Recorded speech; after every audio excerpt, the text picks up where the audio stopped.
What's up, YouTube family? It's your certified health and fitness coach, Caroline Jordan, and today I'm joined by special expert guest and Pilates guru, Sam Bell of Sam Bell Pilates, here to take us through some movement medicine for your spine.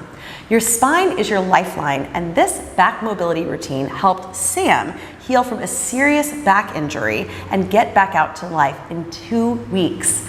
She's actually going to share her story with us in another video, so make sure you stay tuned for that if you're healing and you're interested in learning how a fitness professional used movement to accelerate her body's ability to get back out there and live well.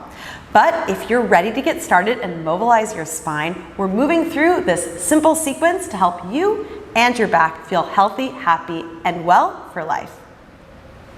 All right, you guys, so we're gonna begin on our mat. Our first stretch here is child's pose. So we have our toes together, knees separated.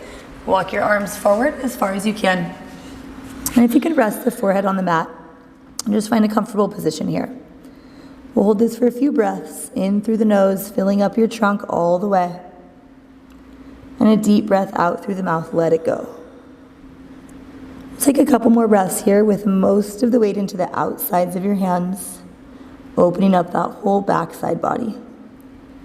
You'll notice the longer we hold this, the more space you'll feel in your back, all the way from the lower to the upper back. You can gradually walk your hands further forward to increase that tension in your stretch. And I like to kind of rotate my shoulders side to side and just feel if one side feels more tight. Let's take one more breath here. Big breath in, fill up all the way, and feel that midsection expand and inflate. And take a deep breath out and let that go.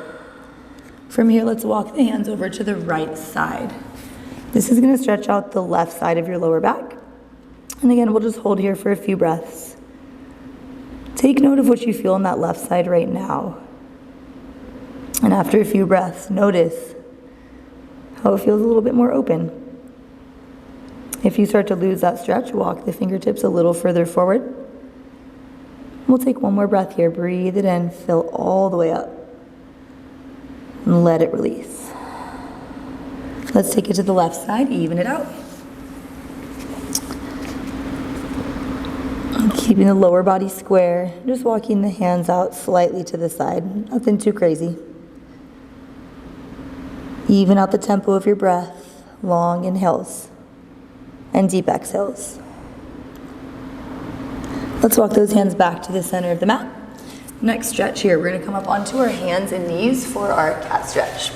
So our shoulders are directly over the wrists, our hips are directly over those knees. You have 90-degree angles. From here, we'll tuck the chin to the chest, around the spine, push away from the mat and hold this. You're scooping your navel up to the ceiling. Now hold this rounded shape as you breathe in. And as you exhale, curl your pelvis and ribs even closer to increase the tension in your abs and the stretch in your back. Let your neck just relax. And let's take one more breath in through the nose. And as you exhale, round a little more. And then come back to that flat back. We call that neutral spine. Now we'll take it to the right side. Walk the hands just slightly to the right, trying to keep your hips square. Same thing here, tuck the chin to the chest, and you'll feel that right side oblique area contract. When you contract a muscle, the one on the opposite side of the joint releases. So we're stretching the left side lower back by contracting the right side oblique, since we're in this rotated position. With each exhale, try to round even more. Feel more tension in the obliques and more release in the back. Let's come back to that neutral position and walk the hands to the left side. Keep the hips square. Try to avoid letting the lower body rotate. And then tuck that chin, push away from your mat. One thing that sometimes happens here is the body wants to sink into the neck and shoulders, so just make sure you're keeping all the space between your ears and shoulders. And notice how much more space you can create just by breathing into these shapes. This is so nice. Doesn't it feel delicious? Amazing. Let's come back to that center, and we're gonna do the same thing from the forearms. Tuck the chin to the chest. We'll start in the center. Breathe it in. And exhale, increase that stretch. One more time, inhale, relax that neck, push away from the mat. And deep exhale. And then reset back to neutral. Let's walk those forearms over to the right. And then kind of pull that left hip back to keep them square. Chin to chest. As you do that, The right side oblique contracts, the left side lower back releases.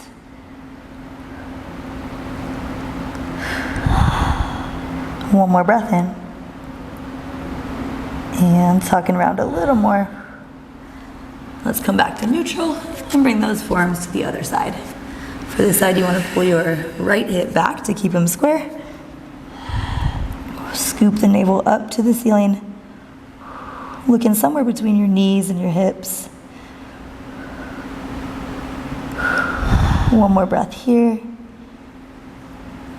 Exhale, let that low back open up. And then let's come back to the center. All right, next movement here is going to be a bird dog. So we're gonna come back into that quadruped, we call this, hands and knees. First up, we'll do a neutral spine. So we reach the opposite arm and leg out. Now keeping the back flat, bring your thigh and your palm as close together as you can and create tension between those 2 points. You should feel that side, the leg side, activate. Lengthen back out. Let's lower the arm and leg and then alternate sides. So we're using the glutes to reach the leg up and back as we push away from the mat. Feel strong and active, and then bring your thigh and palm together. The harder you press, the more tension you're creating in the abs, therefore the more you're releasing the back. Lengthen back out, and we'll just alternate for a few more here. Now you can stay on the same side for these as well. I like to alternate just to work on a little bit more of that core stability. If you can get more out of it, why not? Totally. Right? I'm here for it. And then every time you lift the arm and leg up, think of pushing your whole shape a little closer to the ceiling, and that will prevent us from sinking down into the shoulders and wrists. You're getting a little taller as you reach out. Press that tension through the palm and the thigh. And if that connection's not happening, that's totally fine. Just get as close as you can. Okay, now we're gonna continue with this movement, but we're gonna add flexion of the spine. So we'll go opposite arm and leg. Now we're gonna round the spine as you push away from the mat and see if you can get the elbow to the thigh. Push away from the mat, round your back even more. Lengthen out, activate the glute. Come back down and switch. And then as you switch, we want to avoid rocking side to side as best as you can, and that's where the core stability comes in. When you release points of contact from your base, everything that's working has to work harder to maintain the shape. More weight into the pinky side of the hands, that will prevent the shoulders from rotating inward. This will be the last one here.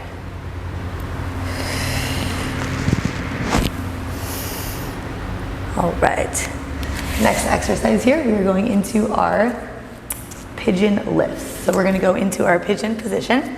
So the front leg doesn't have to be completely 90 degrees, just get as close as you can. Your knee is down and then come down to the forearms. Now the body really wants to sink down sometimes, so you're pushing the chest up and forward, and we're gonna tuck the back toes, keeping the knee down on the mat. Now from here, we're just gonna lift the knee, but squeeze your glute, and as a result, that knee lifts up. Ooh. Right? Yeah. So good. So good. Tap that knee back down and continue. So as we're doing this, again, when you contract a muscle, the one on the opposite side of the joint releases. So what we're doing is contracting the glute to open up the hip flexors.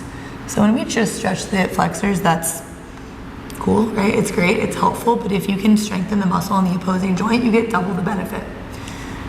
And a lot of people with back pain have weak glutes, which is why they have back Absolutely, yeah. Tight hips, weak glutes, these are all, some of the main reasons why people have back pain. So sometimes stretching just the back is, again, it's like one piece of the puzzle, but we got to target all the surrounding muscles that support that structure. So glutes, hips, all really important in lower back stuff. Let's go for one more here and just check that you're continuing to push up away from your surface. You got me. I was thinking. Me too, that's what I remind myself. Okay, so I like to transition into that plank and switch sides. You do it however it makes sense for you.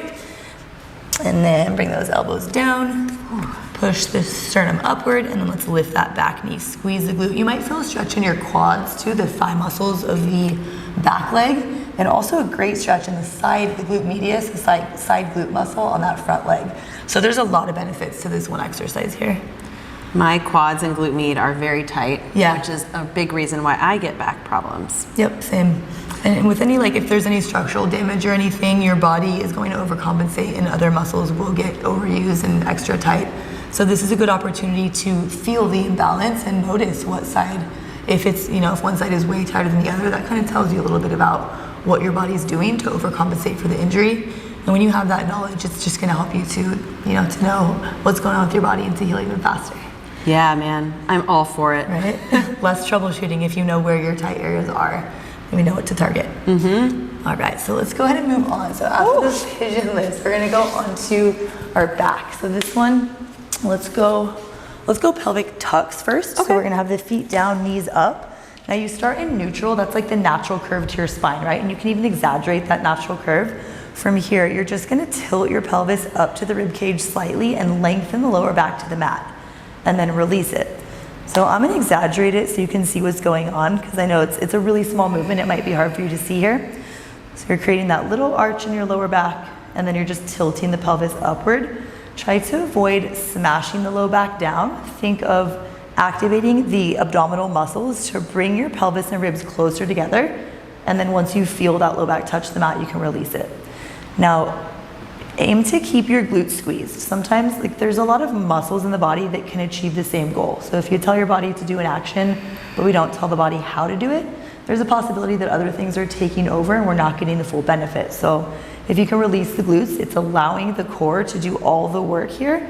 And again, when you contract the front side, the back side is going to release. So by strengthening the core in these, non-flexion or, in positions that are supported, that you're not lifting the chest and putting more pressure in the back, it's going to, one, strengthen the core and two, release that back.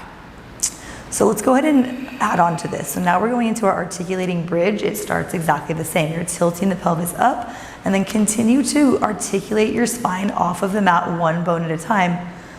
Come up as high as you can, as long as you don't feel more pressure on your neck or your head. Hold there, squeeze your butt. This is gonna open up hip flexors, quads, and the whole front side. And then reverse it, roll down from your mid back to your low back, through your tailbone. I like to go really slow through the tailbone because that's my tight area. And then relax back to that natural curve.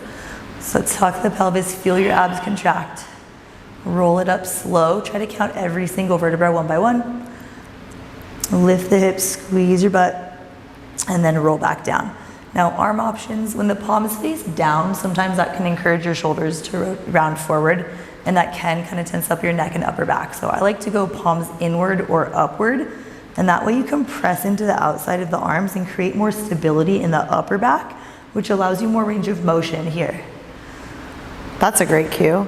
Isn't it? I needed that one. I love it how everything is full body, right? We're doing a bridge, which a lot of people think it's glutes and hamstrings. It's full body. You're using your core, you're using your upper body to support. It's a great thing about this body weights, this mat stuff, and my Pilates background, just everything is full body. You can always find out what's working, what's releasing, and what's supporting. Let's go for one more rep here. Keeping neck relaxed. Most of the weight into the heels, and then roll it back down. Okay, now the next one, we're gonna go pelvic rocks. So we're going side to side with the hips. I like to place the hands on the ribs so you can feel that they're staying still, and peek at your knees so you know that they're staying still. We're just gonna rock the hips to the right. Try to keep even weight in your feet, and then rock your hips to the left. Now again, this might be challenging for you to see what's going on, but I want you to think of bringing the right hip up to the right rib. Pause there, squeeze the side obliques. It's gonna release the opposite side, and then switch. So hands on the ribs is really good because you can feel that the movement is coming from the pelvis. The ribs can do this lateral flexion or side bend. The knees can do it. There's a lot of things in our body that can laterally flex, but we wanna eliminate anything else from taking over. So knees are still, feet have even weight, ribs are still. You wanna make it come from this one center area of the body because is what is surrounding your lower back, right? So to get the most out of it, we wanna focus on what's stable and what's mobile. Right now, the only thing moving is those hips. And then this is another one where the glutes they can try to do the work. So try to relax the glutes as much as you can so we can get all the tension in the obliques. Notice how your range of motion starts to increase. And this is a good one too. If you have one side that's much tighter than the other, you will feel it. You'll know where your tight side is. And once you know that, you might notice in your life, right? Like other things, oh, that right side's super tight. Maybe you can make some changes here to even out your balance and just be more aware of the differences between your right and left sides. Sometimes we need more work on one side or more release on one side. Let's go for one more here, just evening it out. And then go ahead and come back to that neutral position. Okay, so from here we're gonna go into the sciatic nerve glides. This is one of my favorite releases for the low back. We'll release one leg long, grab behind the thigh of the opposite leg, and you don't have to pull too hard, just go to a comfortable place, point your toes, like rounding the foot. You're gonna lengthen the leg, so just lengthen the knee, flex your foot, and then come back down. So you're moving the ankle in one direction, and then the knee, and then move your ankle in the opposite direction, and then the knee. So this is gonna release the sciatic and the peroneal nerve. Both are very, very relative to the lower back, right? So this will help with sciatic pain, it will help with lower back stuff. It's a great stretch for the hamstring. It's releasing a lot of things that could potentially be pulling on your lower back. And even if you don't have lower back pain or sciatica, this is still a really good one just to create more space in areas that are typically kind of locked up. Let's go ahead and reverse that. We'll keep the foot flexed and go up, and then point your toes and take it down. You can do like 5 to 8 reps of this, and just notice again how your knee is able to move a little bit more as you go through this. So we're releasing all these muscles, which gives you more range of motion. When the hamstrings, the calves are tight, when the glutes are tight, all of those things in the backside body will pull on the lower back. So by releasing other areas, we don't have to directly stretch the lower back. We can stretch other things that will in turn release it. Let's go ahead and switch those legs. One leg long, grab behind the opposite thigh, point the toes and go up, and flex and go down. When you do this, Sam, do you want a neutral spine or an imprint? Good question. Yeah, neutral spine. So since one leg is usually, if the feet are down, you want to be in neutral. If the legs are up, you want to be in that posterior. Since we're doing both here, the neutral is good because we can get more of a stretch here. If you're in that posterior, there's more muscles activated, so we're not getting, I guess, like the full benefit here. So we want to try to relax everything except what we're focusing on. Did we switch yet, Caroline? Not yet. Okay, so let's go ahead and reverse that. We're gonna point the toes and bend it, and then flex the foot and go up. Yeah, so when you press the lower back down, it's really not necessary unless you're using that to activate the core to support you, but right now we have one supporting leg, so not really necessary there. This feels really good. So good, I love this one.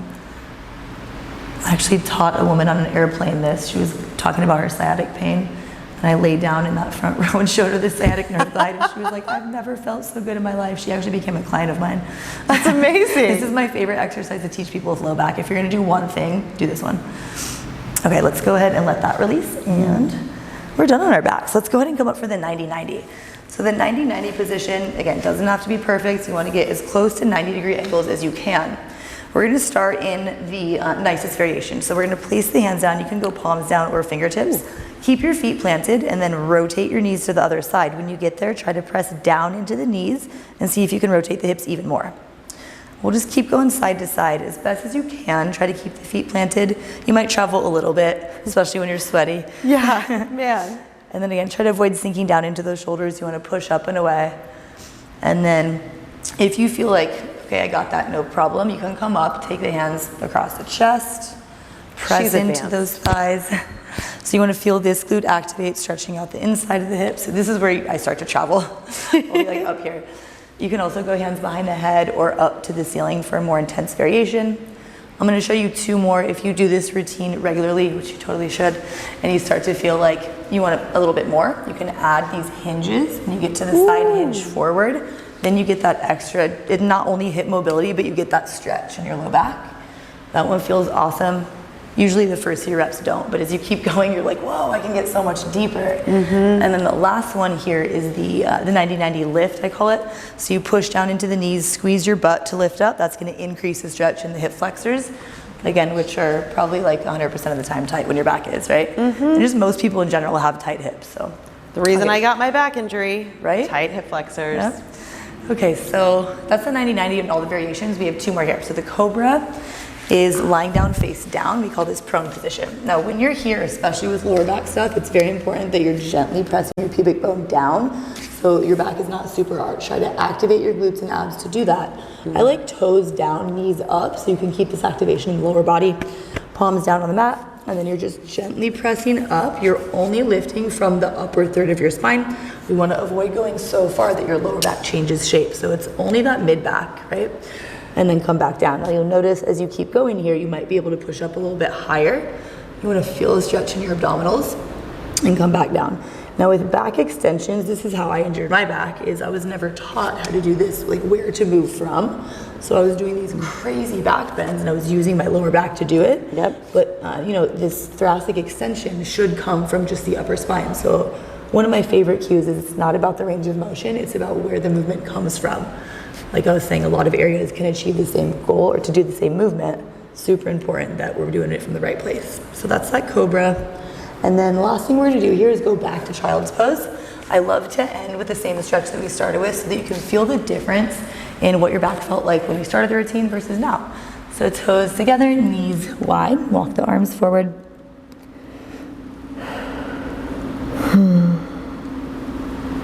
And just like that, my back feels great. And let's walk the hands over to one side. Notice how you felt when we first did this. Literally, I have no pulling, no pinching, no pain here. It's amazing. So much better. Right? Yeah. I feel more open through all of the lats, the spine, the lower back. My hips. Yep. Yeah. Absolutely. We'll come back to center. And come on up. Do we go to both sides? I did, yeah. Oh. Get it, even it out. Make sure you go to both sides, friends. Right? That feels amazing, So Sam. good, right? Yeah, that's movement medicine. And I mean, it's short, it's quick, and if you're struggling with lower back pain, using this routine daily would be an incredible gift you can give to yourself, because these things can become chronic without the right movement. And you don't want to not move. That's not the solution. Yeah, absolutely. That's where we get injuries, you know. So doing this stuff regularly can help you to prevent injuries and, you know, to rehab injuries as well. And if you're limited on time, find which ones you like the best and throw them in. If you're at work, do, you know, one exercise an hour. Yeah. Throw it in throughout your day. She taught that sciatic nerve glide on the plane. On an airplane. I've done it in the airport too. Yeah, amazing. If there's one movement that you feel really works for your body, take it, run with it, use it. Give your body the love it needs so that you can stay healthy and happy and keep your spine, your lifeline with you for life. Sam, thank you so much for sharing these exercises. Caroline. My back feels so much better, and I'm excited because we recorded this routine and now I plan on using it a lot. Yes. But we hope it benefited you. Please comment below. Let us know what moves you liked, what worked for you. We are here to help support you in your health and well-being. And if you did like this video, make sure you like, subscribe, and share. And Sam, thank you for your movement medicine. You're the woman, man. I love it. I love to share this stuff. This is my passion. So thank you guys for being here and for allowing us to help you feel better. Again, I'm Sam with Studio Sweat, and this is Caroline Jordan with Caroline Jordan Fitness.